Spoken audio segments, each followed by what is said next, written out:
పరిస్థితులు ఎలాంటివైనా, కుటుంబం ఎలాంటి పరిస్థితుల్లో ఉన్నా, ఉద్యోగం ఏదైనా, వ్యాపారం ఏదైనా, మన యొక్క కుటుంబాన్ని సరైన ఆహారంతో పోషించాలనే బాధ్యత, భారం ప్రతి కుటుంబంలో ఉన్న యజమానులకి, భార్య భర్తలకి, తల్లిదండ్రులకి ఉంటుంది అండి. అయితే దేవుని యొక్క సన్నిధిలో ఎదుగుచున్న విశ్వాసులకు అనగా మనందరికీ, శారీరకంగా జీవిస్తున్న వారికి అనగా మనందరికీ, శారీరకంగాను అలాగే ఆత్మీయంగాను జీవిస్తున్న వారికి ఏం అవసరం అండి? ఆహారం అవసరం.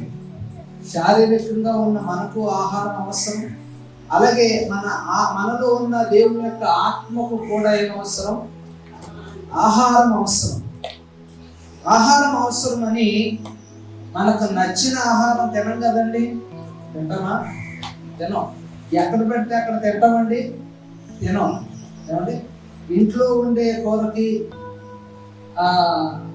కర్రీ పాయింట్లో దొరికే కూరకి, 3 స్టార్ 5 స్టార్ హోటల్లో ఉండే కూరకి ఎన్ని మార్కులు వేస్తారంటే, ఏ కూరకి మీరు మార్కులు వేస్తారు అని అడిగితే అందరూ చెప్పేది ఏంటి? ఇంట్లో మా అమ్మగారు చేసిన టేస్ట్ అంటే ఎక్కడ రాదండి.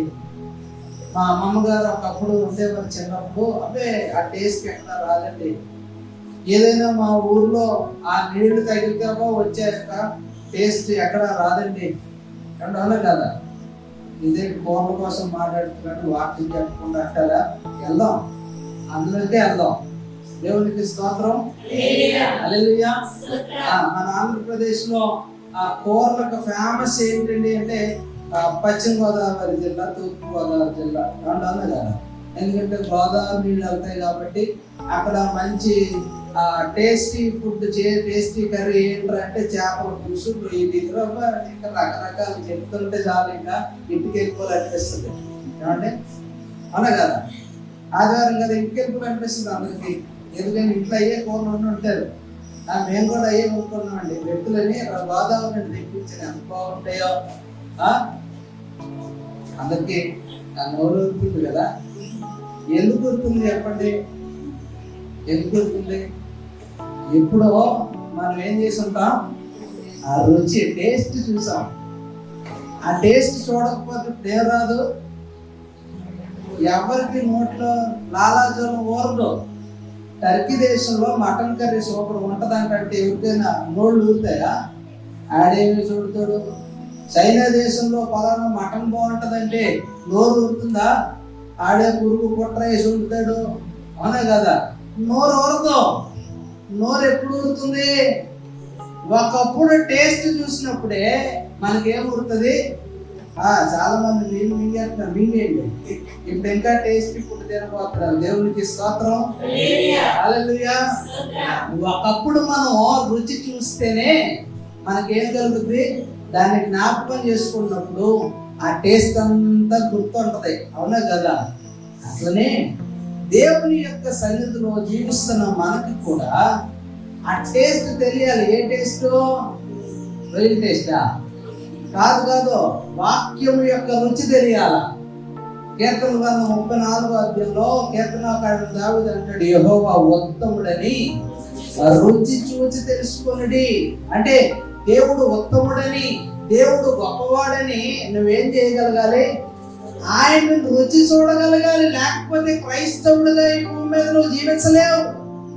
వాక్యం లోతుల్లోనికి వెళ్ళిపోవాలి. వాక్యం యొక్క మర్మాలు తెలుసుకోవాలి. మర్మరాలు కావాలని అన్వేషిస్తూ ఉంటారు. వాళ్ళకి తెలియదు.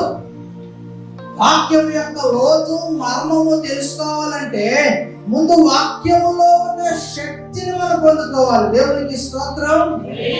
అపోస్తలులుగా శిష్యులు అనబడిన వారు అపోస్తలులుగా తయారయ్యారంటే దానికి గల కారణం ఏంటో తెలుసా? వారు అన్య భాషలు మాట్లాడారంట. ఆదిమ సంఘంలో గొప్ప మార్పు, ఒక పెను విప్లవంగా ప్రారంభించబడిందంటే దానికి గల కారణం ఏంటో తెలుసా? గొప్ప రుచి వారు చూశారంట. యేసుక్రీస్తు ప్రభువారు ఆరోహణమైన తరువాత 10 దినాలు మేడగది మీద దేవుని యొక్క ఆదరణకర్త అయిన ఆత్మ కొరకు ఎదురు చూస్తున్న యొక్క మేడగది మీద ఉన్న వాళ్ళందరూ ఇంచుమించు 120 మంది. అవునా? వారు ఏం చేశారు? దేవుని యొక్క ఆత్మ కొరకు వాళ్ళు ఎదురు చూచారు. అయితే ఎదురు చూసినంత కాలం వారిలో ఉన్న దేవుడు పనిచేయాల. ఎదురు చూసినంత కాలం నలుగురికి వారు తెలియాల. ఎదురు చూసినంత కాలం వారిలో ఇంత గొప్ప శక్తి దాగి ఉందనే విషయాన్ని గ్రహించలా.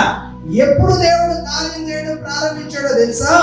వారు వాక్ శక్తిని పొందుకుంటున్న కొలది, అన్య భాషలు, నానా విధమైన భాషలు మాట్లాడుతున్న కొలది, చుట్టుపక్కల ఉన్న వారి యొక్క హృదయంలో ఆందోళన, ఒక రకమైన ఉద్రేకం, ఒక రకమైన మార్పు ప్రారంభించబడింది. ఎప్పుడో తెలుసా? దేవుని యొక్క ఆత్మశక్తి వారిలో ప్రవేశించి అది వాక్యముగా మారినప్పుడు వారందరిలో ఏం కలిగింది? గొప్ప మారు మనస్సు కార్యాలు జరిగిన దేవునికి స్తోత్రం. నీ జీవితంలో కూడా దేవుడు గొప్ప కార్యాలు చేయాలంటే నువ్వు ఆ యొక్క వాక్యములో ఉన్న శక్తిని పొందుకోవాలి. వాక్యములో ఉన్న రుచిని నువ్వు తెలుసుకోవాలి.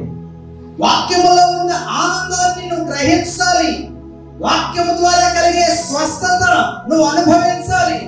వాక్యము ద్వారా నువ్వు నడిచే యొక్క త్రోవలు, వాక్యము ద్వారా నువ్వు నీ జీవితాన్ని సరి చేసుకునే విధానం, వాక్యం ద్వారా నీ జీవితాన్ని కట్టుకునే తీరు, సమస్తాన్ని నువ్వు అనుభవించగలిగితేనే నీ జీవితంలో ఏం జరుగుతుందంట?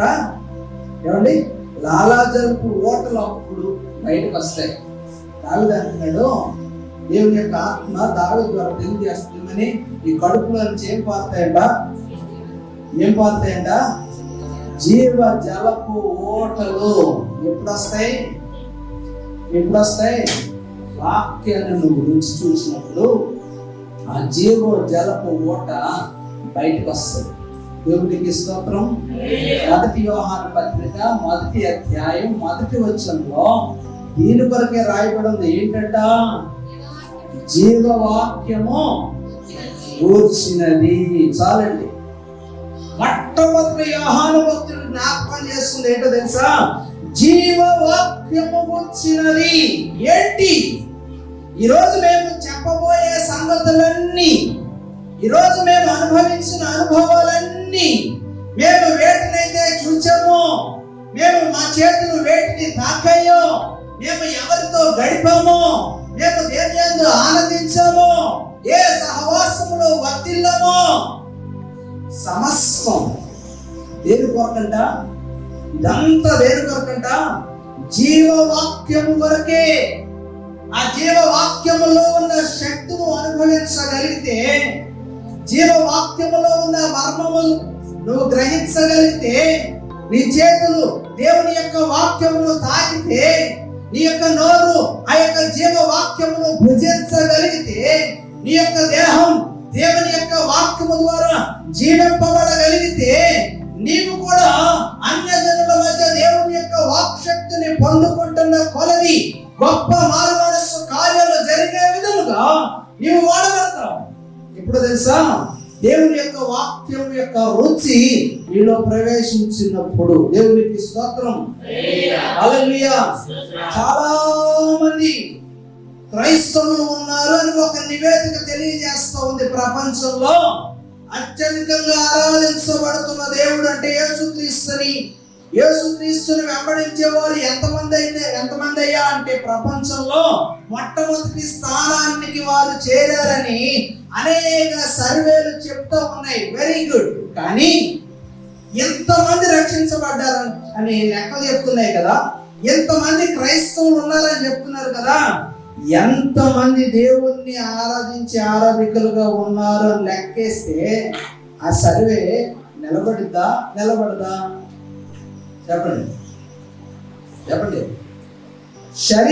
శరీరులు ఇప్పుడు యొక్క లోకనాథులు వేసే లెక్క వేరు, దేవుడు వేసే లెక్క వేరు.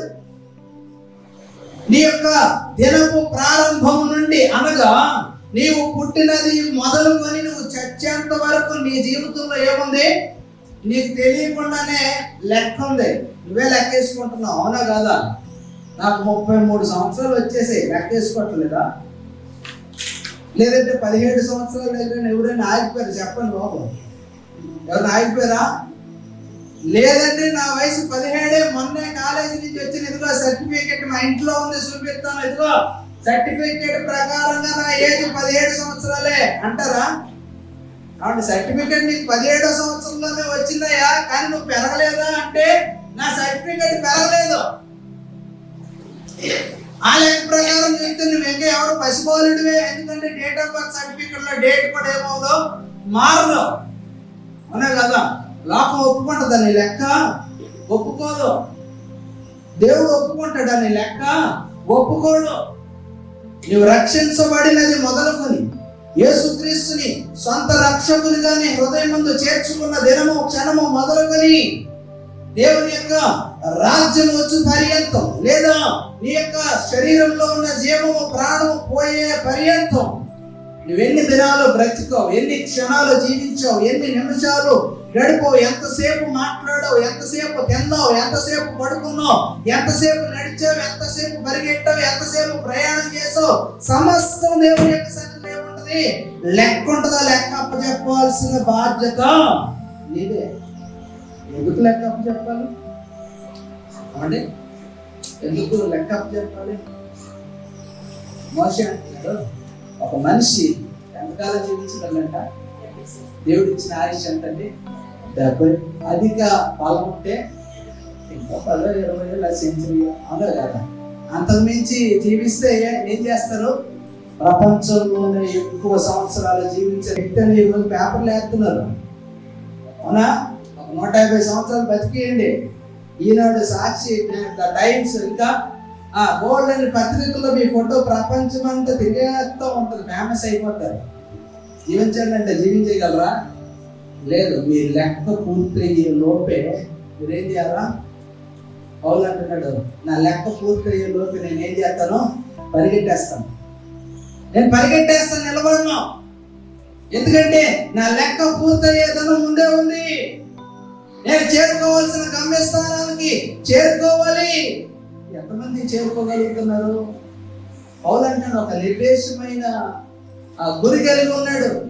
నా లెక్క ముగించబడే దినం వచ్చేలోపు నేను అక్కడికి వెళ్ళిపోవాలి అని పౌలు చెప్పగలుగుతూ ఉన్నాడంటే ఎంత క్లారిటీగా ఉన్నాడో చూడండి. ఈరోజు క్రైస్తవునిగా, క్రైస్తవురాలుగా ఉన్నామంటే నీకు కూడా ఏముండాలక? క్లారిటీ ఉండాలి. దేనికి? అమ్మో, నేను లెక్క అప్పచెప్పాలి, నేను లెక్క అప్పచెప్పాలి. దేవునికి స్తోత్రం. మన దేవుల లెక్క మనకు తెలియదండి. ఆ లెక్క ముగించే లోపే మనం ఏం చేయాలి?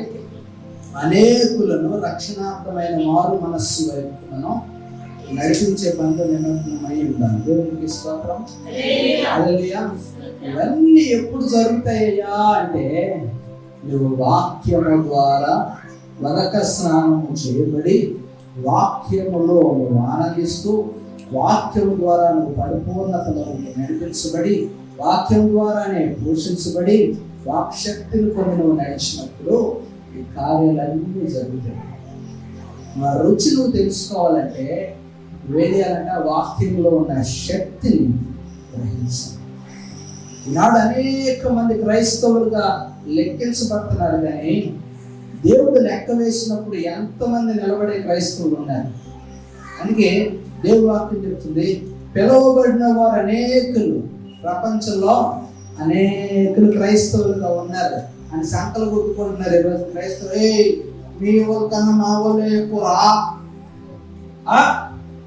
మీ వాళ్ళ కన్నా మా వాళ్ళే ఎక్కువ, మీ వాళ్ళ కన్నా మా వాళ్ళే గొప్ప. ఎంతమంది ఉన్నా తెలుసా? మా పేటలోని 100 గడపలు ఉంటే 100 గడపలకే 100 మంది ఉన్నారు. ఏ గడపలు ఏమి ఉన్నారా? లెక్కేసుకోవడం ఎందుకయ్యా? అవునా కదా? లెక్కేసుకుంటే ఏమంటే మహా అయితే ఓట్లు వచ్చినప్పుడు డబ్బులు వస్తే గడపలు 5,000, 10,000, 2,000. అవునా కదా? దేవుడు లెక్కేసినప్పుడు ఎక్కడ ఉంటాం మనం? కాబట్టి మనం దేవుని యొక్క వాక్యపు వెలుగులో ఉన్నప్పుడు మనం ఎక్కడ చేర్చబడతాం? దేవుడు వేసిన లెక్కల్లో మనం ఉంటాం.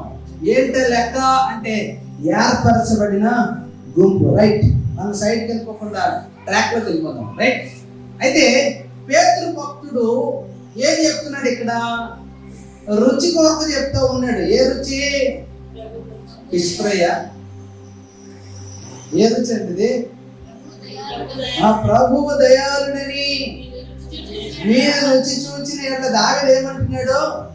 యెహోవా ఉత్తముడని రుచి చూచి తెలుసుకొనిడి అంటున్నాడు. పేతురు ఏమంటున్నాడు? అదే రుచిని జ్ఞాపకం చేస్తున్నాడు. ఏంటి ఆ రుచి? యెహోవా దయాళుడని మీరు రుచి చూచి ఉన్న ఎడల, మీరు రుచి చూచి ఉన్న ఎడల మీరేం చేస్తారు? ఏం చేస్తారు? చదవండి కింద. సమస్త విధమైన దుష్టత్వమును, కపటమును, వేషధారణ, అసూయ, ఆ దూషణ మాటలు మాని. ఆగండి. ఆయనలో ఉన్న రుచిని మనం తెలుసుకుంటే ఏం మానేస్తాం? ఇవన్నీ ఏంటి? దుష్టత్వం, కపటం, వేషధారణ, అసూయ, దోషణకరమైన మాటలు 5 ఏంటి? దాని తర్వాత అంటున్నాడు, కొత్తగా జన్మించిన శిశువును పోలిన వారై. కొత్తగా జన్మించిన శిశువు ఎలా ఉంటాడు? మా జెస్సీ గారు పుట్టిన వెంటనే ట్రేలో వేసి తీసుకొచ్చారు. ఆయన తీసుకొచ్చారు. నేను ఫస్ట్ ఏం చూసానంటే అబ్బాయ అమ్మాయ అని చూడండి అడిగాను. అమ్మాయ నేను అడక్క మునిపే మీరు చాలా అదృష్టవంతులండి, అబ్బాయి పుట్టాడు అన్నాడు. ఎవరన్నా సంతోషపడతారు. నేనేం చేస్తాను? నీరసంగా హల్లెలూయా అన్నాను అంతే. ఏదన్నా ఎక్స్పెక్టేషన్స్ వేరు. అమ్మాయి ఎదురు బాగున్నా సరిగ్గా లంగమణిలు పట్టు జాకెట్లు పొందున్నాయి బాబోయ్.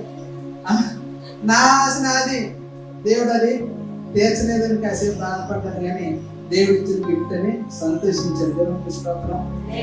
ఎలా ఉంటాడా అని చెప్పి పుట్టినంటే తీసుకొచ్చారు. వాష్ కూడా చేయలేదండి. ఇలా ముట్టుకుంటే అప్పుడే పుట్టాడు కదా, కొన్ని సెకండ్లు మాత్రమే అప్పుడే పుట్టాడు.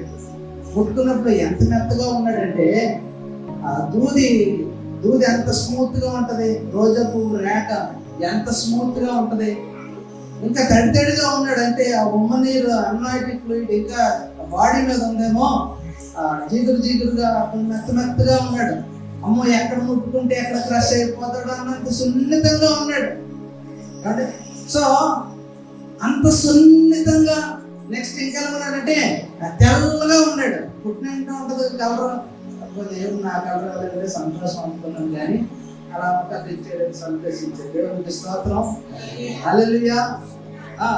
కాబట్టి పుట్టిన శిశువు ఎలా ఉంటాడు? చాలా మృదువుగా సున్నితంగా ఉంటాడే. యేసులో ఉన్న రుచిని తెలుసుకున్నప్పుడు, దేవునిలో ఉన్న దయాళత్వం గ్రహించినప్పుడు, ఈ దుష్టత్వం, ఈ యొక్క దోషణకరమైన మాటలు, కపటం, వేషధారణ, అసూయ అనేవన్నీ ఏంటంటే దేవుని దగ్గర నుండి మనల్ని దూరం చేసేవి. అర్థమైందా? నెక్స్ట్ దేవుని చూసినప్పుడు అసహించుకునే విధంగా మన దేవుని ముందు నిలబెట్టేవి. చూడండి, మీకు గజ్జి వచ్చేసింది అనుకుందాం, ఒళ్ళంతా గజ్జే, ఎక్కడ చూసినా కురుపులే, అసహ్యంగా కనిపిస్తున్నారు అనుకుందాం. నేనే కనిపిస్తున్నాను మీకు, ఎందుకు మళ్ళీ మీకు ఫీలింగ్స్. నేనే గజ్జి పెట్టేసిన ఫుల్గా గజ్జి, ఎక్కడ చూసినా బురద, భయంకరమైన వాసన. దేవుని స్తుతించండి అంటే చేయొద్దులో అందరూ వెళ్ళిపోతారు. ఎందుకని నాలో ఉన్న దుర్గంధం మిమ్మల్ని ఏం చేస్తుంది? ఆకర్షితులుగా చేస్తుంది. అదే అంటారా? చిచ్చి ఇదేట్రా బాబు, లాక్డౌన్ టైంలో ఎలాంటి గజ్జి వేసుకొని ఎందుకు వచ్చింది బాస్లో, నేను కూడా ఎందుకు వచ్చాం అని తిట్టుకోరా? అసహ్యం పడుతుందో పడుతుందా? దేవుని ఎదుట ఈ కపటం, వేషధారణ, అసూయ, దుష్టత్వం, దోషణకరమైన మాటలు ఎవరు మాట్లాడతారు? ఈ లోకంలో ఉన్న వాళ్ళు ఎలాగా మాట్లాడతారు. ఆశ్చర్యకరమైన విషయం ఏంటంటే వీళ్ళు క్రైస్తవులే. వీళ్ళెవరు? క్రైస్తవులు. ఆదివారం అయితే ఏంటి? బైబిల్ సంకలో పెట్టుకుని వచ్చే క్రైస్తవుడు ఏం కలుగుంటాడు? దుష్టత్వం, సమస్త విధమైన దుష్టత్వం. ఆదివారం మాత్రమే హల్లెలూయా స్తోత్రం, ఆమేన్. సోమవారం నుంచి ఇంకా వేరే వస్తారు, వేరే పరకాయ ప్రవేశం చేస్తారు అన్నమాట. కలహమైన కలహాన్ని పుట్టించే మాటలు, దూషించే మాటలు, బూతు మాటలు, అయ్యి బాబోయ్ వేషధారణ. అన్ని జనులకి ఏముండదు, వేషధారణ ఉండదు. ఎవరికి? క్రైస్తవునికే వేషధారణ. వీళ్ళు ఎవరంటే పేరుకు మాత్రమే క్రైస్తవులు, పేరుకు మాత్రమే క్రైస్తవురాలు, పేరుకు మాత్రమే ప్రార్థన, పేరుకు మాత్రమే పాటలు, పేరుకు మాత్రమే భక్తి, పేరుకు మాత్రమే జీవించే వ్యక్తులు ఎవరో వేషధారులు. దేవుడు అంటున్నాడు, వేశ్యనైనా నేను క్షమిస్తాను. ఎంత కఠినంగా మాట్లాడుతున్నాడో దేవుడు చూడండి. నేను వేశ్యనైనా క్షమిస్తాను, కానీ ఎట్లాంటి వేషధారణ కలిగిన వాళ్ళని క్షమించను. ఊరుకోండి పాస్టర్, మా ఇంటికి ఎవరైనా ప్రసాదం తీసుకుంటే వద్దంటే మా మధ్య ప్రాంతాలు చేరుకోవా? అంటే మేము రామంటే మా ఇంటికి వాళ్ళు వస్తారా? ఏమంటే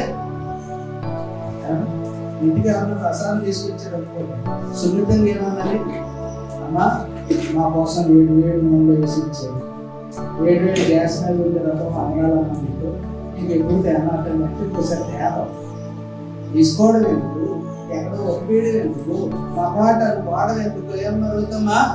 అంతే కదా. వాటి విషయంలో మనం ఏమవ్వకూడదు, వేటి విషయంలో కూడా మనం కాంప్రమైజ్ అవ్వకూడదు.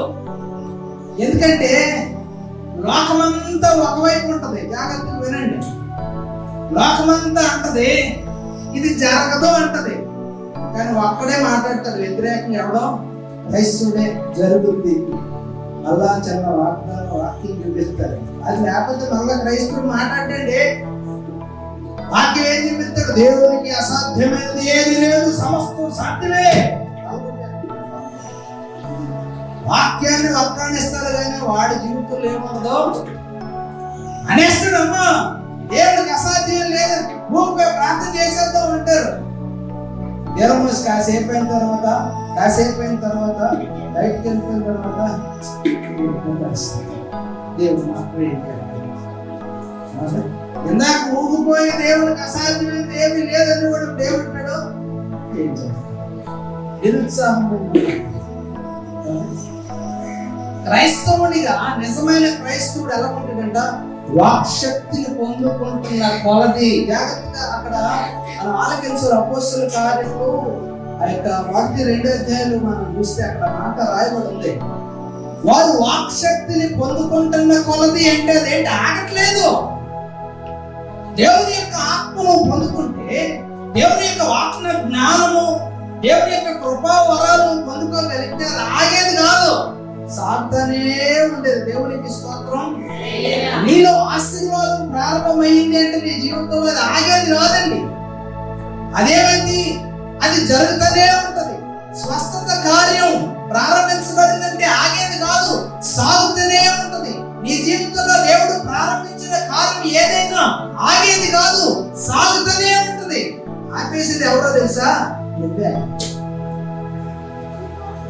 దేవుడు ఆత్మీయ అశేఖరంలో ఏంటంటే దేవుడికి మనకి అడ్డుగోడలుగా నిలబడేది రక్షింప నేలకుంటున్న హస్తములు కూర్చేయిపోయినా, మీరు ప్రార్థన చేస్తున్నప్పుడు వినకుండా నా చేతులు ఏమైనా మతమైపోయినాయా?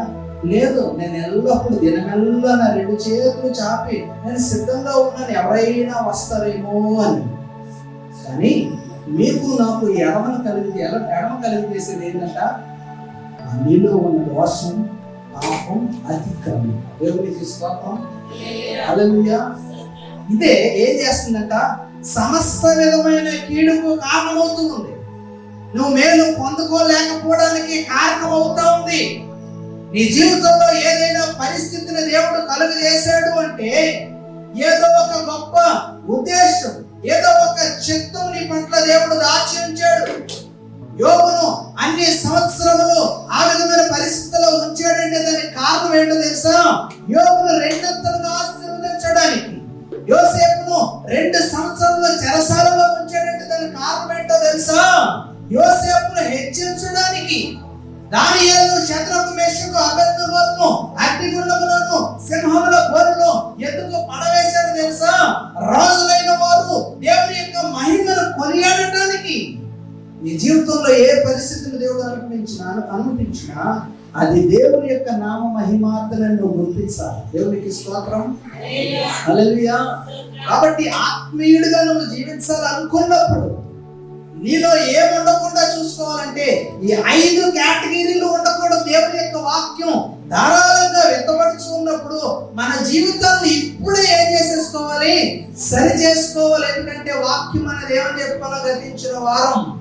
వాక్యం అంటేనే అర్థం, మనల్ని సరి చేసుకునే అర్థం వాక్యం. క్రైస్తవుడిగా ఒక విశ్వాసిగా నువ్వు జీవిస్తున్నావు అంటే నీలో ఉండకూడనివి ఇవన్నీ. దుష్టత్వం నీలో ఉండకూడదు. ఎందుకు దుష్టత్వం నీలో ఉండకూడదంటే దుష్టుని యొక్క ఆలోచన మంచిది కాదు, దుష్టుని యొక్క తలంపులు మంచివి కాదు, దుష్టుని యొక్క నడవడిక మంచిది కాదు, అది చెరిపేది. మొదటి కీర్తనలో మొదటి అధ్యాయం అంటే దుష్టుల ఆలోచన చెప్పున నడువక, పాపుల మార్గమున నిలువక, అపహాసకులు కూర్చుండు చోటను కూర్చోది. 3 దుష్టత్వానికి సంబంధించినవే. అవునా? నీలో ఇలాంటి 3 రకాల దుష్టత్వ క్రియలు ఉన్నాయి లేదు ఇప్పుడే చూసేసుకో. దుష్టుల ఆలోచన చెప్పున నడువక, పాపలో ఎందుకు నడవకూడదు? దుష్టుల ఆలోచన చెప్పున ఎందుకు మనం నడవకూడదు అంటే దుష్టుల ఆలోచన దేవుని యొక్క నీతి నెరవేర్చేవిగా ఉండవయ్యా. నిన్ను నాశనం వైపుకు, కీడు వైపుకు నడిపించే విధంగానే ఉంటాయి. ఎలాగైనా వాడిని అవమానించాలి, రోజు ఎలాగైనా రోడ్డు మీదకి లాగేయాలంటే నేను ఉన్న పాపం తీర్చేసుకో. సపోర్ట్ గా వెనకమాలే నేను ఉంటా అంటే మనవాడు ఏం చేస్తాడు, రెచ్చిపోతాడు. మామూలు కాదు, వెనకాతలు సపోర్ట్ ఉన్నాడు కదా, ఏమవ్వాలి, కీర్తి చదివించారు, రెచ్చిపోవాలి. మనం క్రైస్తవులుగా ఒకరు కీర్తి ఆడడానికి మనం ఏమైనా తోడుకోమా? నీకంటూ ఒక ఆలోచన ఎప్పుడు వస్తుందో తెలుసండి, దేవుని యొక్క వాక్యము ద్వారా నడిపిస్తేనే వస్తుంది, లేకపోతే రాదండి. ఒకరి ఆలోచన నువ్వు అనుసరిస్తున్నావు అంటే నీలో ఏం లేదు, సరైన ఆలోచన సరళి నీలో లేదు.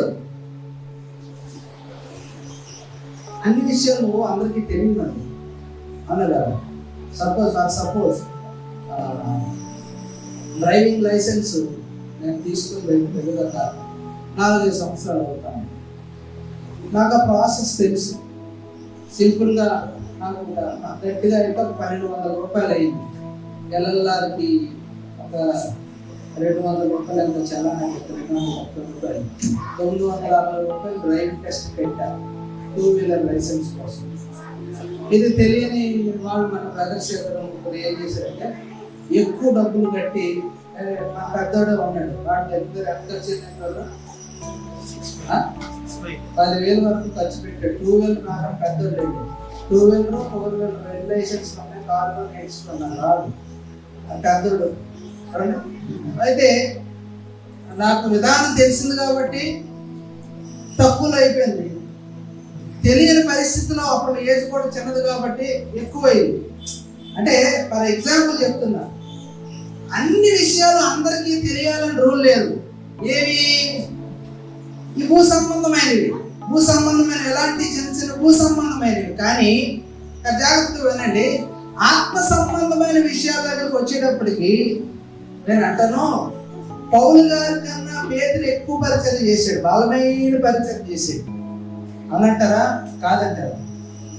పేతురు సువార్త చేసినప్పుడు వేలకు వేల మంది రక్షించబడ్డారు. ఇద్దరు పరిచర్యలు వేరు, పేతురు పరిచర్య వేరు, పౌలు పరిచర్య వేరు. పౌలు సంఘాలను బలపరుస్తూ, సంఘాలను కడుతూ అనేక ప్రాంతాల్లో దేవుని యొక్క పరిచర్య చేశాడు. కానీ పేతురు యొక్క వృత్తాంతాలు ఎక్కువగా ఉండవు, కానీ బలమైన అగ్ని వంటి పరిచర్య చేశాడు పేతురు. పేతురు వల్ల కూడా గొప్ప గొప్ప అద్భుత ఆశ్చర్య సూచక క్రియలు జరిగినాయి. అంత మొండివాడు, అంత పట్టుదల కలిగిన వాడు పేతురు. కానీ ఇతర విషయాల్లో పౌలు పేతురుకి మనం కంపేర్ చేసుకుంటే, పౌలుకి ఏముంది అంటే తత్వజ్ఞానం ఉంది, థియాలజీ ఆయన చేశాడు. ధర్మశాస్త్రానికి సంబంధించిన పాండిత్యంలో ఆయన నేర్పరి. ఎందుకంటే గమలీయేలు దగ్గర పౌలు శిష్యరేఖం చేశాడు. దేవునికి స్తోత్రం. పేతురు యేసుక్రీస్తు ప్రభువు వారి దగ్గర తప్ప ఇంకెక్కడ ట్రైనింగ్ తీసుకోవాలి.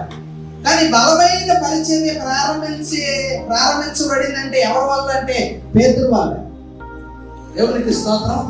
పేతురు గొప్ప పరిచర్య చేశాడు. పేతురు తర్వాత దేవుని యొక్క యేసుక్రీస్తు ప్రభువు వారి యొక్క శిష్యులు రకరకాలుగా పరిచర్యలు చేశారు. కానీ పరిశుద్ధ గ్రంథంలో లిఖించబడిన పరిచర్య ఏదంటే పేతురు పరిచర్య మనం చెప్పుకోవచ్చు. ఎందుకు అంత బాగా పరిచర్యలో వాడబడ్డాడు అంటే పేతురుకి ఎటువంటి తత్వజ్ఞానం లేదు, కానీ పేతురు నడిపించబడినంత ఏ జ్ఞానం ద్వారా నడిపించబడ్డాడు? ఆత్మ జ్ఞానం ద్వారా నడిపించబడ్డాడు, దర్శనముల ద్వారా నడిపించబడ్డాడు. దేవుని యొక్క ఆత్మ చేత ఏమంటే ప్రయాణాన్ని కొనసాగించగలిగాడు పేతురు. దేవునికి మహిమ కలుగుగాక.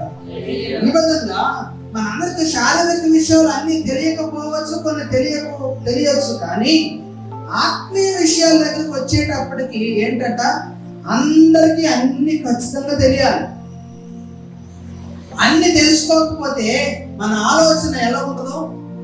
దేవుని యొక్క ఆలోచన అనుసరించే విధంగా ఉండదు. అది దేవుని యొక్క ఆలోచన, దృష్టిని ఆలోచన గ్రహించలేని పరిస్థితి. ఆ విధంగానే అబ్షాలోము మోసపోయాడు. ఎవరి ద్వారా? అహీతోపేలు ద్వారా మోసపోయాడు. ఎందుకు మోసపోయాడు అంటే అహీతోపేలు అబ్షాలోముతో మాట్లాడేవాడంట. ఎలా మాట్లాడేవాడంటే, దేవుడు నాకు బోధించాడు, అది నేను నీకు చెప్తున్నాను. ఒక ప్రవక్తలాగా అహీతోపేలు అబ్షాలోముతో మాట్లాడేవాడు. దావీదు ప్రార్థన చేశాడు, ప్రభువా ఆ యొక్క అహీతోపేలు వల్ల నా కుమారుడు చెడిపోతున్నాడు. అహీతోపేలు వల్ల అబ్షాలోము ఇంకా హీనమైన స్థితిలోకి వెళ్ళిపోతాడయ్యా. అహీతోపేలు ఆ యొక్క ఆలోచన వల్ల నీ యొక్క చిత్తానికి భంగము కలిగే అవకాశం ఉందయ్యా. నా మీద దండెత్తాలని నన్ను చంపాలని నా కుమారుడు అబ్షాలోమే వస్తున్నాడు. వాడికి ఆలోచన చెప్పేది యొక్క అహీతోపేలు. జాగ్రత్తగా గమనించండి. దావీదు ప్రార్థన చేసాడు, ఏమని తెలుసా? అహీతోపేలు యొక్క ఆలోచన ఏమైపోవాలి? భంగమైపోవాలి ప్రార్థన చేశాడు. అప్పుడు దేవుడు హోషేని లేపుకున్నాడు. దేవుడికి స్తోత్రం. హల్లెలూయా. మన ఆలోచన ఎప్పుడు మారుతుందో తెలుసా? దేవుని యొక్క ఆత్మ నడిపింపులో ఉన్నప్పుడు, దేవుని యొక్క వాక్య పరిజ్ఞానంలో మనం ఎదుగుతూ ఉన్నప్పుడు, మనము దుష్టుని యొక్క ఆలోచన మనం ఏం చేయలేము.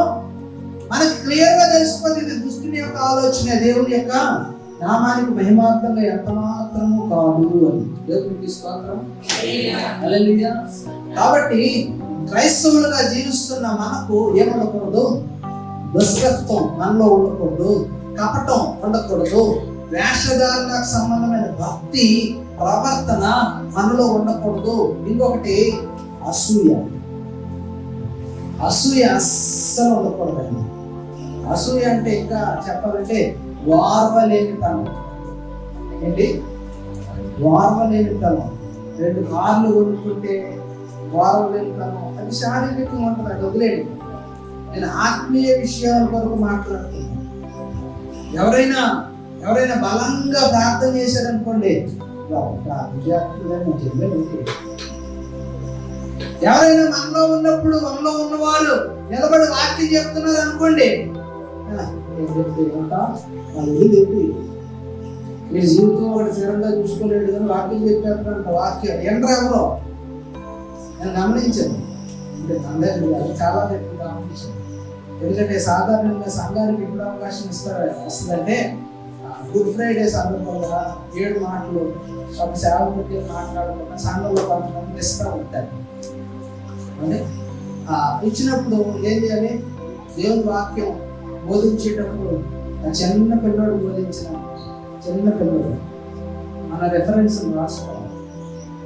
ఎందుకంటే దేవుని మహిమ కొరకు నిలబడ్డామంటే దేవుని యొక్క ఆత్మ చేత వారేమవుతారు?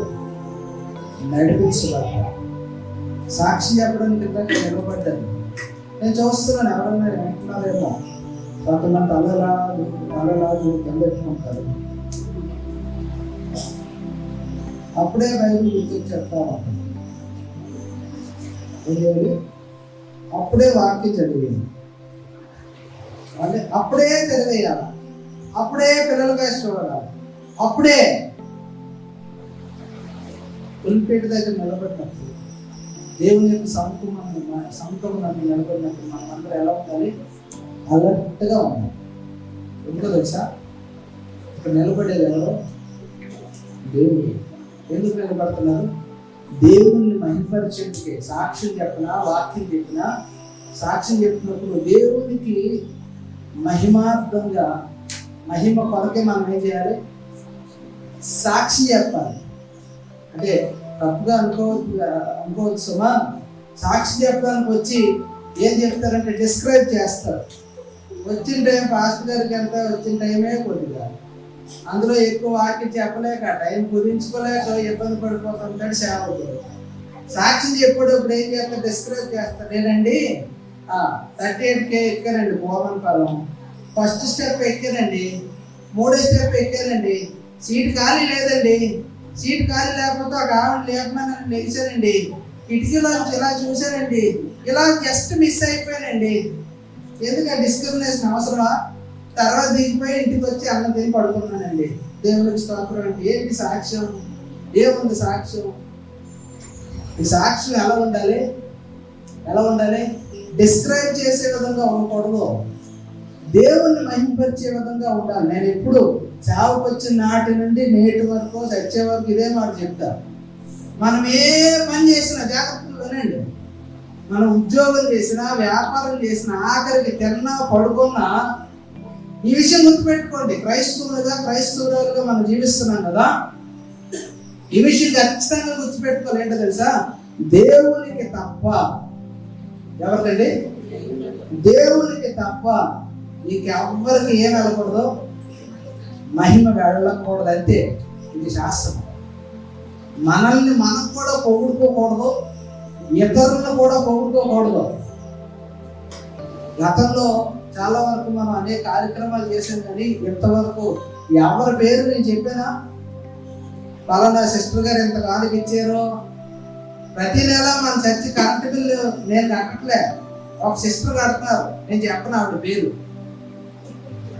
కరెంట్ బిల్లు నేను కట్టట్లేదండి, ఎంత బిల్లు వచ్చినా ఆవిడ కడతాది. నేను చెప్తానా? చెప్పను. ఎందుకు చెప్పను? ఆవిడ ఏ ఉద్దేశంతో కరెంట్ బిల్లు కానుకిస్తుందో, ఏ ఉద్దేశంతో దేవునికి మహిమార్థమే ఇస్తుంది, దేవునికి చెల్లాల్సిన మహిమ దేవునికే వెళ్ళాలా, వాళ్ళకి చెందాల్సిన ఆశీర్వాదం వాళ్ళకి వెళ్ళాలి. మధ్యలో మనమేమో ఆపడానికి. ఒకరిని పొగిడితే, ఒకరి పేరు మనం పొగిడితే ఏమైంది? మనకు రావాల్సిన ఆ యొక్క ఆశీర్వాదం మనం పొందుకోలేమండి.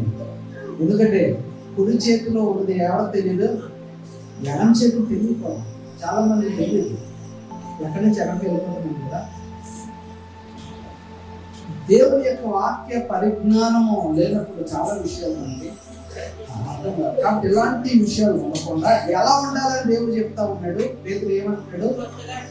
క్రొత్తగా జన్మించిన శిశువు వలె ఉండమంటూ లేదండి. ఎలా ఉండమంటున్నాడు? శిశువును పోలిన వారే ఉండాలి. మొట్టమొదటి కేటగిరీ అంతా దుష్టత్వమునకు, భక్తిహీనతకు సాదృశ్యమైతే, కొత్తగా జన్మించిన శిశువును పోలి ఉండే ఆత్మీయ జీవితం ఎలా ఉంటుందంటే, నిర్మలమైన వాక్యమును పాల వలన రక్షణ విషయమై ఎదుగు నిమిత్తము ఆ పాలను అపేక్షించుడు. అంటే తీవ్రమైన కోరిక కలిగి ఉండడం. అర్థమవుతుంది అన్నమాట. సరైన ఆత్మీయులుగా జీవించాలని, ఆత్మీయులుగా బ్రతకాలని, ఇంకా దేవునికి ఇష్టలుగా ఉండి దేవుని యొక్క కృపను పొందుకునే విధమైన అపేక్ష అంట. ఈ అపేక్షను మనం సరైన అర్థాన్ని కనుక మనం తీసుకుంటే మనకు అర్థమయ్యే భాషలో తీవ్రమైన ఆశ, లేదా తీవ్రమైన కోరిక, లేదా తీవ్రత. ఇక మామూలుగా ఎలాగైనా సరే అవునా? ఇప్పుడు మనకి ఏదైనా ఇష్టపడ్డాం అనుకోండి, ఏదైనా ఇష్టపడితే దాన్ని ఏం చేస్తాం? ఎలాగైనా నేను సాధించాలా, ఎలాగైనా. మా జాషువా కూడా ఉన్నాడంటే 10th క్లాస్కి వచ్చేసాడు అనుకోండి ఫర్ ఎగ్జాంపుల్. ఆ గోల్ ఉన్నది ఏంటో తెలుసా? స్టేట్ ఫస్ట్ రావాలి. మళ్ళా మామూలుగా రాదు, స్టేట్ ఫస్టే. స్టేట్ ఫస్ట్ రావాలంటే వాడికి 9th క్లాస్ నుంచే భయంకరమైన సెక్షన్ అన్నమాట. మామూలుగా కాదు, భయంకరమైన సెక్షన్. నిద్రలో లేపడినా ఏదైనా సమాధానం చెప్పే విధంగా అది ప్రాక్టీస్ అవుతున్నాడు. వాళ్ళకి డిజైన్ ఉంది. ఏంటంటే డిజైన్, నేను స్టేట్ ఫస్ట్ రావాలి, ఎక్కడైనా నేను చెప్పుకోవాలంటే ఎవర్రా జాషువా అంటే స్టేట్ ఫస్ట్ వచ్చాడు కదా పలానా వడ్లపూడిలో ఉన్నాడు అంతే. అది సాధించలేరా? ఎప్పుడు సాధించగలరు? తీవ్రమైన కోరికున్నారు, రైట్?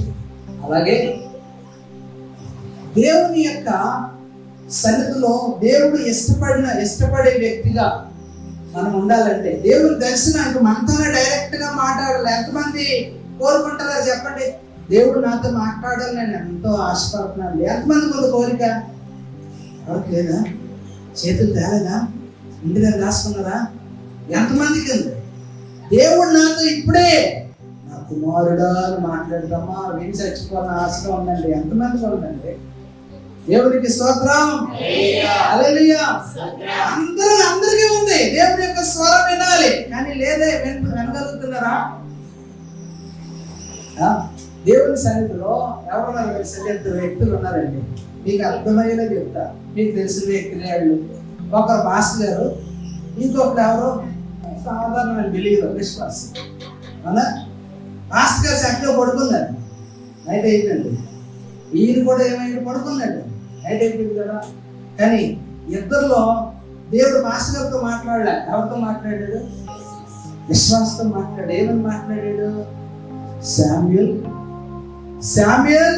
ఎక్కడ ఉన్నాడు? శామ్యూయల్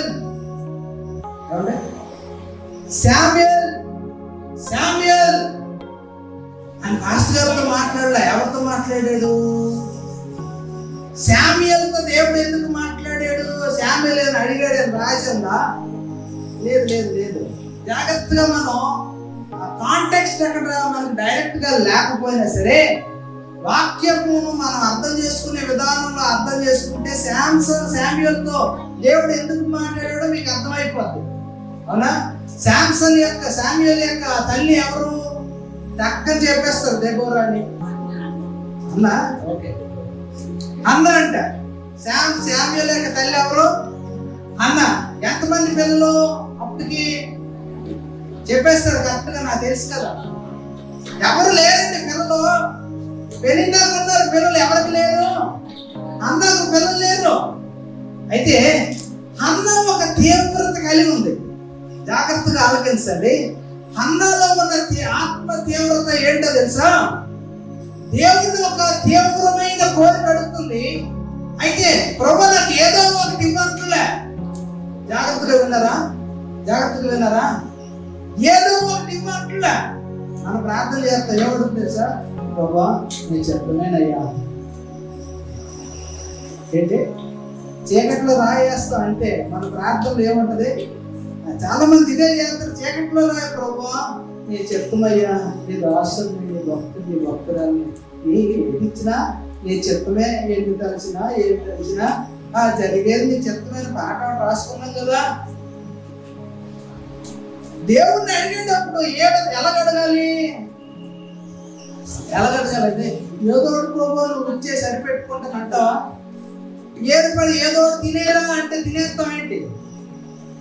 మా ఇంట్లో కాకరకాయ కూర వండారు అనుకుందాం, తినేరా బాబు అంటే నేను తినలేను. ఎందుకంటే నాకు అలవాటు లేదు. బంగారం వేసంతలో వండినా నేను తినలేను. ఎందుకంటే నాకు చిన్ననాటి నుండి నాకు అది అలవాటు లేదు. అలాగే మీకు మీ ఎదురుగా నిలబెట్టే ఒక 4-5 వెరైటీ ఏదో తినేయంటే అయిదా తినగలరా? మీకు ఏది ఇష్టమో అదే తింటారు. ఉందా కదా? పెళ్ళిళ్ళలోనూ ఫంక్షన్స్ లో ఎక్కడికి వెళ్ళినా సరే ఏదో తినండి అయ్యా, ఎక్కడికైనా వెళ్ళాలంటే ఫస్ట్ ప్లేట్ పట్టుకుని ఎక్కడికి వెళ్తారు చెప్పండి? చికెన్, మటన్, బిర్యానీ 3 పెట్టారు. ఎక్కడికి వెళ్తారు మీరు చెప్పండి? టక్క నా దాంట్లో నా మైండ్లో ఒక ఆన్సర్ ఉంది, మీరు చెప్పండి. చికెన్, మటన్, బిర్యానీ పెట్టారు. బ్రదర్ ఏం తింటారు చెప్తారు? అబద్ధాలు నిజం చెప్పింది. చికెన్ అయితే కేజీ 200, మటన్ అయితే కేజీ అంట 800. కాబట్టి ఫస్ట్ ఏం వేసుకోవాలి, చికెన్ వేసుకోవాలి అంటే 2 ముక్కలు కావాలి. మటన్ మటుకు ఎలాగయ్యి అడుగు నుంచి తీ, ఏమంటారు అడుగు నుంచి నాకు పై వద్దు. ఏదో పై నువ్వు సర్దుతావు నాకు తెలుసు, కానీ నువ్వు వేసే ముందు ఎలాగేస్తావు, అడుగు నుండి తీసే. ఎక్కువ గ్రేవ్ వద్దు, ముక్కలే కావాలి అలా. ఏది పెడితే తినేస్తామేంటి, డిఫరెంట్గా మనం ఎప్పుడు తినలేనిది. ఒక రాజుల భోజనం వెళ్ళానండి, దగ్గర 23 ఐటమ్లు తిన్నా. ఆ 23 ఐటమ్లు నేను ఎప్పుడు తినలేని కొత్త వెరైటీ కొనలేకపోయినా ఏం చేస్తాం, అందుకే అంత గడుపు వచ్చేలేదు. వేరే చెప్తాం. దేవునికి స్తోత్రం. అలాగే దేవుడు మనం ఏదైనా అడిగితే ఎలా అడగాలి, ఏదో ఒకటి చేయి ప్రభు అని అడగకూడదు. మనకు ఒక ఖచ్చితమైన డిజైర్ ఉండాలి. నువ్వు ఏది కావాలో అడుగు. దేవుడు వాక్యం చెప్తుంది కదా, ఒక తండ్రి ఏమడిగితే, చేపలు అడిగితే పావును ఇస్తాడా, రొట్టెని అడిగితే ఆయన ఇస్తాడు. ఎప్పుడుగా నువ్వు ఏదైతే కావాలనుకుంటున్నావో అదే అడుగు. మనందరికీ తెలుసు, ఎవరు K.A. పాల్ గారు తెలుసు అందరికి. అందరూ కామెడీ చేస్తారు కదా ఆయన ముందు. నిజంగా ఆయన సైకిల్ తొక్కుని సేవా పరిచయం ప్రారంభించిన నాటి నుండి అమెరికన్ ప్రెసిడెంట్ ఏదైతే బోయింగ్ ఫ్లైట్ కనుగొన్నాడో, బోయింగ్ 747 అనుకుంటా, అదే ఫ్లైట్ ఎవరికి ఉంది, K.A. పాల్ ఉంది. ఆయన మామూలుగా పరిచయం చేయని అంత పరిచయం, అంత ఉన్నతమైన స్థితికి వెళ్ళాడా? ఆయన కొరకు సాక్ష్యం ఉంటే ఆయన ప్రార్థన చూడండి. నేను అమెరికా అధ్యక్షుడు తిరిగే ఫ్లైట్ లో ఏ ఫ్లైట్ అయితే తిరుగుతున్నాడో నాకు అదే ఫ్లైట్ ఈ ఫ్లైట్ లో పరిచయం చేయాలి, ఫ్లైట్ లో తిరగాలి, దేశాలన్నీ తిరగాలి అని పర్టికులర్ డిజైర్ కలిగి ఉన్నాడు. ఎప్పుడో సైకిల్ మీద వెళ్తున్నప్పుడు. అవునా, మనం ఎక్కడ ఉంటాం, సైకిల్ మీద ఉన్నప్పుడు నాకు ఈ సైకిల్ ఏ సైకిల్ కావాలి, ఈ బండి ఇంకొక బండి కావాలి. దేవుణ్ణి అడిగేవి ఎలాంటి అడగాలి, 30 అడగాలి, ఒక డిజైన్ నుండి అడగాలి. అన్న దేవుణ్ణి అడిగింది కూడా అదే, ఒక డిజైన్, ఒక తీవ్రమైన కోరిక. అక్కడ రాయబడి ఉంది, మనోవ్యాకులత కలిగి దేవుని సన్నిధిలో ప్రార్థన చేస్తున్నాడు. ప్రభువు నాకు నువ్వు ఇస్తే ఎవరిని ఇస్తావు, ఎవరినో కాదు, నాకు కుమారుణ్ణే నువ్వు. దేవునికి స్తోత్రం. హల్లెలూయా. ఎంతలా ప్రార్థన చేసిందంటే దేవుడు కుమారుణ్ణే ఇచ్చాడు. ఎంతలాగా గోజాడింది దేవుడికి సన్నిధిలో. అయితే ఇంకొక మాట కూడా ఉంది, ప్రభువా నువ్వు నాకు కుమారుణ్ణి ఇస్తే, కండిషన్ చూడండి, నువ్వు నాకు కుమారుణ్ణి ఇస్తే ఆ కుమారుణ్ణి నేను ఎవరి కోసం పెంచుతాను, నీ కోసమే పెంచుతాను. ఒక వయసు వచ్చినప్పుడు నీ దగ్గర వదిలేస్తాను. జాగ్రత్తగా గమనించాలి, ఆ మధ్య అంశాలు రాయలేదు. కానీ అన్న సమూయేలుని ఎప్పుడు విడిచిపెట్టిందంట, ఎప్పుడైతే సమూయేలు పాలు విడిచిపెట్టాడో అప్పటి వరకు. ఇప్పుడైతే తల్లులు ఒక 8 నెలలు అయ్యేటప్పటికి పిల్లలకి ఏం మానిపించేస్తున్నారు, పాలు మానిపించేస్తున్నారు. కానీ సాధారణంగా 2.5 సంవత్సరాల వరకు తల్లులు ఏం చేయాలి, పిల్లలకి పాలు ఇస్తే తల్లికి పిల్లలకి ఆరోగ్యం అని. అయితే ఇప్పుడు ఫ్యాషన్ పెరిగిపోయింది కదా, ఎక్కడ సౌందర్యం తగ్గిపోతుందని 8 నెలల నుంచి మానిపించేస్తున్నారు పిల్లలకి పాలు. వెరీ గుడ్, బాగానే ఉంది. అయితే ఈ యొక్క హన్న సమూయేలుని ఎప్పుడు విడిచిపెట్టి ఉండాలి, ఇంచుమించు 2 సంవత్సరాలు అనుకుందాం. 2 సంవత్సరాలు అంటే మాట్లాడే వయసేనా, మాటలు వస్తాయంటారు అప్పుడు. అయితే ఈ 2 సంవత్సరాలు పిల్లలు ఎవరికి చేరుకగా ఉంటారో, తల్లిగా తండ్రిగా? తల్లికే చేరుకగా ఉంటారు. ఎక్కడ కూర్చోంటారు అంటే వెళ్ళి అక్కడే కూర్చుంటానంటారు. అవును కదా? చాలా వరకు మా ఎంపేజ్ గారు కూడా చాలా రోజులు రాలే, శామ్యూల్ చాలా రోజులు రాలే. ఇక ఎవరు పుష్పలత పేరు పేరు రోజుల ఇది రాలే. ఎప్పుడు కూర్చుంది నాయరమ్మ చిన్న అక్కలా వచ్చి కూర్చుంది. అవునా కదా? మన ఎస్సీ గారు కూడా అక్కడే కూర్చుంటాడు. తర్వాత ఇప్పుడు కూర్చుంటాడా లేదా అంటే తల్లికి చేరికగా ఉన్నాడు శామ్యూల్. ఇక్కడ బాగా గమనించండి, తల్లికి చేరికగా ఉన్న శామ్యూల్ ఎవరి బుద్ధులు ఎక్కువగా నేర్చుకుంటాడు, తల్లి బుద్ధులనే నేర్చుకుంటాడు. ఇప్పుడు శామ్యూల్తో దేవుడు మాట్లాడాడు అంటే అన్నతో దేవుడు మాట్లాడిన సందర్భాలు లేవంటారా? అన్న దేవుడితో ఏ విధంగా ప్రార్థన చేశాడు, ఎటువంటి ప్రార్థనా జీవితాన్ని కలిగి ఉందో, ఎలాంటి భక్తి జీవితాన్ని కలిగి ఉందో, ఎలాంటి ఆత్మీయ పరిజ్ఞానం కలిగి ఉందో, ఆ లక్షణాలన్నీ పుణిపుచ్చుకొని ఉన్నాడు. ఎవరో శామ్యూయల్ సిద్ధంగా ఉన్నాడు. పందెం కోడి పెట్టలాగా, కోడి పుంజులాగా సిద్ధంగా ఉన్నాడు. గమనించండి. బాలులుగా ఉన్నప్పుడు 2 సంవత్సరాలకు 3 సంవత్సరాలకు దేవుడు మాట్లాడలా. యవ్వనానికి బాల్య దశకి మధ్యలో ఉన్నప్పుడు ఇంచుమించు 11 నుంచి 13 సంవత్సరాల మధ్యలో శామ్యూయల్ ఉన్నాడండి. ఎన్ని సంవత్సరాలు దేవుడి సన్నిధిలో ఎదిగాడు? అవునా? సంవత్సరానికి ఎన్నిసార్లు అన్న దేవుడి మందిరానికి వెళ్ళేది? పిల్లలు పుట్టక మునుపు చెప్పండి. సంవత్సరానికి. ఇప్పుడు కొడుకు ఎక్కడ ఉన్నాడు అంటే ఎన్నిసార్లు వెళ్ళాలి? సంవత్సరానికి ఒకసారి వెళ్ళిద్దా? రోజు వెళ్ళింది. పిల్లలు పుట్టక ముందు అన్న ఏం చేసింది? దేవుని సన్నిధిలో ప్రార్థన చేసింది. పిల్లలు పుట్టిన తర్వాత ప్రార్థన మానేసిందా? కంటిన్యూషన్ చేస్తా ఉంది. దేవుని సన్నిధిలో విడిచిపెట్టిన తర్వాత అమ్మ కొడుకు పెట్టుకుంటాడేమో అని కొన్ని దినాలు ఏం చేయాలి? రోజు అటెండెన్స్ వేయించుకోవడానికి ఏం చేయాలి? రోజు ప్రార్థన చేస్తూ ఉండేది. శామ్యూయల్ 1 రోజు ఆడుకుంటాడు, 2 రోజులు ఆడుకుంటాడు, 3వ రోజు నుంచి మోకాళ్ళు లేడా? దేవుని యొక్క తీవ్రత, దేవునిపై ఉన్న ఆశ, దేవుని సన్నిధి నుండి ఆమె పొందుతున్న విధానం ఎవరితో వచ్చింది? శామ్యూయల్ వచ్చింది. దేవునికి స్తోత్రం. ఈరోజు శామ్యూయల్తో మాట్లాడిన దేవుడు నీతో కూడా మాట్లాడడానికి సిద్ధమే. కానీ ఎవరు సిద్ధంగా లేరు? నువ్వే. సిద్ధంగా లేవు. నువ్వు సిద్ధంగా ఉండే దేవుని సన్నిధిలో అడిగితే దేవుడు నీతో మాట్లాడా? ఖచ్చితంగా మాట్లాడు. ఎవరు మాట్లాడగలరు? నేర్చుకున్నా కదా, కొత్తగా జన్మించిన శిశువును పోలిన వారై మోకరించేటప్పుడు దేవుని సన్నిధిలో ఎలా మోకరించాలి? కొత్తగా జన్మించిన శిశువును పోలిన వారై అంటారా? లేదండి, తలంటి స్నానం చేసుకున్నాను, మంచి కొత్త సబ్బుతో స్నానం చేశాను, కొత్త బట్టలు వేసుకున్నాను. ఎవరికి కావాలయ్యా? నీ కొత్త బట్టలు, నీ సబ్బు, నీ తలక ఎవరికి కావాలి? దేవుడు కావాల్సింది తెలుసా? శుద్ధమైన, ఇంకా శ్రేష్టమైన, కొత్తగా అప్పుడే జన్మించిన ఆ శిశువును కోరిన వాడనే ఉంటాను. హల్లెలూయా. దేవుడు నిన్ను తయారు చేస్తే అలాగే తయారు చేస్తాడు. నయమాను భయంకరమైన కుష్ఠరోగంతో ఉన్నాడు, కానీ స్వస్థపరచబడిన తరువాత నయమాను యొక్క దేహం ఎలా మారింది? కొత్తగా జన్మించిన శిశువు వలె దేవుడు మార్చేస్తాడు. ఒకవేళ నీ జీవితం వల్ల మార్చబడకపోతే దేవుని సన్నిధికి అప్పగించు. ప్రభు, నా జీవితాన్ని మార్చు. ప్రభు, నా ఆలోచనలను మార్చు. ప్రభు, నా తలంపులను మార్చు. ప్రభు, నా జీవితాన్ని మార్చు. ప్రభు, నా యొక్క పరిస్థితులను మార్చు. ప్రభు, నా యొక్క కుటుంబ వ్యవస్థను మార్చు. ప్రభు, దేవుని యొక్క సన్నిధిలో తీవ్రత గలవారిని ప్రార్థన చేస్తే దేవుడు మార్చడా? ఖచ్చితంగా మారుస్తాడు.